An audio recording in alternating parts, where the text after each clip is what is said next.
Hi there. So today we're going to talk about the Xanavi Nismo GTR.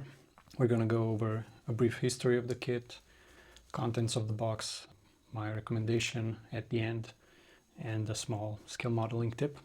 So let's go. So this kit was initially launched in 2003. This exact kit is a re-release, the special edition, which was launched in 2004. The same year, they also released the Masterworks version, which is the pre-assembled version of this kit, and also released the Calsonic version in 2004, which is this one. In 2007, they released the Calsonic Masterworks version as well. So this kit is around maybe €100. This is discontinued. It's quite rare and it's quite in demand. If you can find it, it can be from anywhere from 80 to 180 euros. It varies greatly. So compared to the Calsonic kit, these are basically the same. On scalemodelers.com it's stated that this has new parts. I don't see a lot of that. I think 90% of the parts are the same. The difference being, of course, the livery, aka the decal, which is a cartograph. This, on the other hand, does not have cartograph decals. So going over the contents of the kit. This is not a very complex kit. As I said, it doesn't have cartograph decals, and also it has some photo etched parts. Quality is standard Tamiya quality. It's a bit softer than other kits, but not too bad.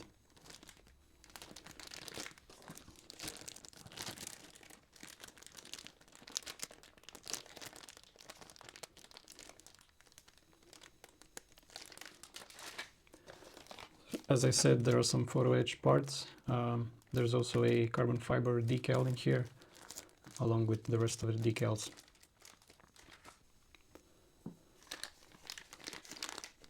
Standard slick tires.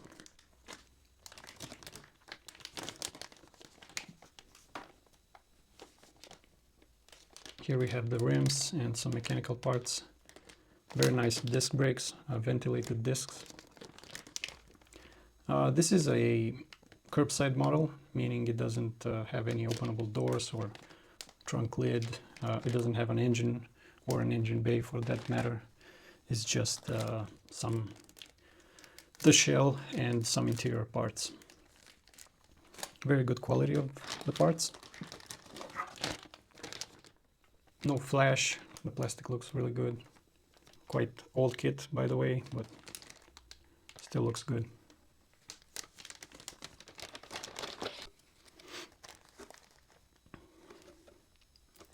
The decals are quite complex. You see that there are a lot of parts that need to be overlaid. I also see some yellowing, and they're not cartograph.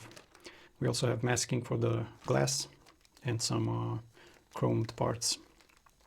Tire decal as well. It also includes some instructions for decals and painting. The manual is in quite a few languages. As I said, the kit is not very complex, so you can easily follow along the assembly steps. There are some carbon fiber parts here. Assembly of the roll cage.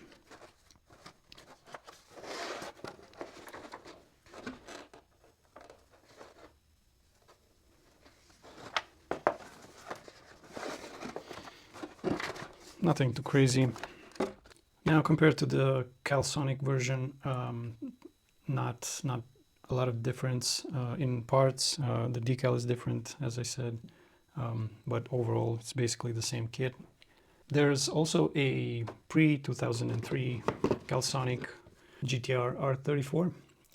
And it's, yeah, I guess a bit confusing. There's also Calisonic R33 out there, and it might be a bit confusing for some people, but it's written on the box the generation of Skyline that it's supposed to represent.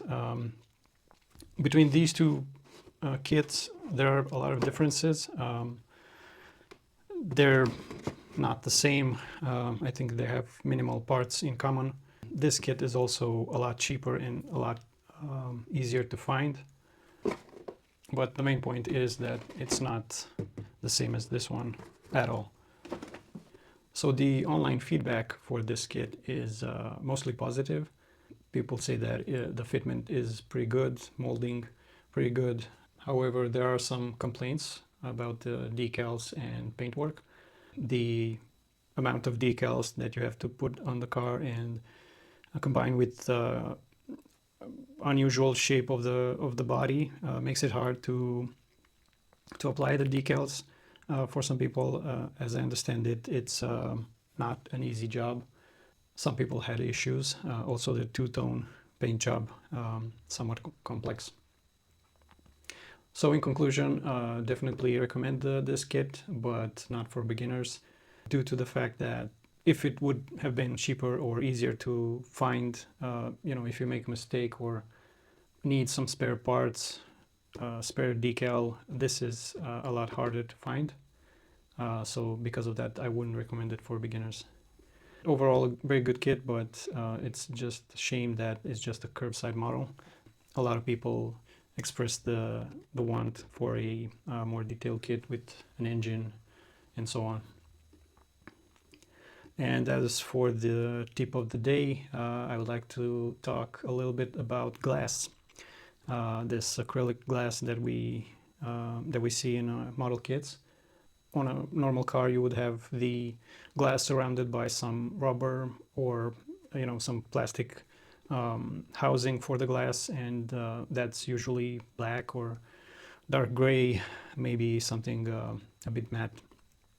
And you can reproduce a more realistic glass by darkening the edges of the glass parts. Now, you can leave it as it is, but I think it looks much better if you would take the glass parts and with a Sharpie or a brush or whatever, darken the edges. I think for most parts, most clear parts, that looks a lot better, a lot more realistic than leaving the glass as it is. And because this way you can almost see the thickness of the glass, and at that scale, usually the thickness is a giveaway that it's a scale model, it's a toy, basically.